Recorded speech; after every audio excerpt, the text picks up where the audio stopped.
Welcome to our latest tutorial, where we'll explore how to share a chat message on WhatsApp using your PC. This feature is part of the new updates that make managing your conversations even more convenient. First, let's get started by opening the WhatsApp app on your PC. You can do this by accessing WhatsApp Web, which allows you to use WhatsApp directly from your browser. Once you've opened WhatsApp Web, you'll see all your chats listed on the left side of the screen.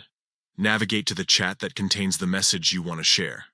Now, enter the chat by clicking on it. This will open up the conversation, showing all the messages exchanged between you and the other person. Scroll through the chat to find the specific message you want to share. Once you've located it, right-click on the message. A menu will pop up with several options, including Share.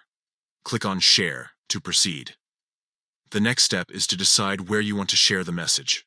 You can share it via email, copy the link to the message, or even share it on other platforms like social media or messaging apps. Choose the method that suits your needs best.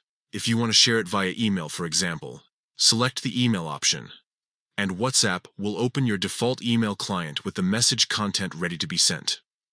Sharing messages in this way is incredibly useful for referencing important information or passing on funny moments to friends. It's also a great way to keep track of conversations that you might need to refer back to later. With these simple steps, you can easily share any WhatsApp message from your PC, making it a seamless part of your communication workflow. In conclusion, WhatsApp's latest updates have made sharing messages from your PC easier than ever. Whether you're working, socializing, or just keeping in touch with family, this feature is sure to enhance your WhatsApp experience. Thanks for watching, and we hope this tutorial has been helpful in showing you how to share chat messages on WhatsApp using your PC.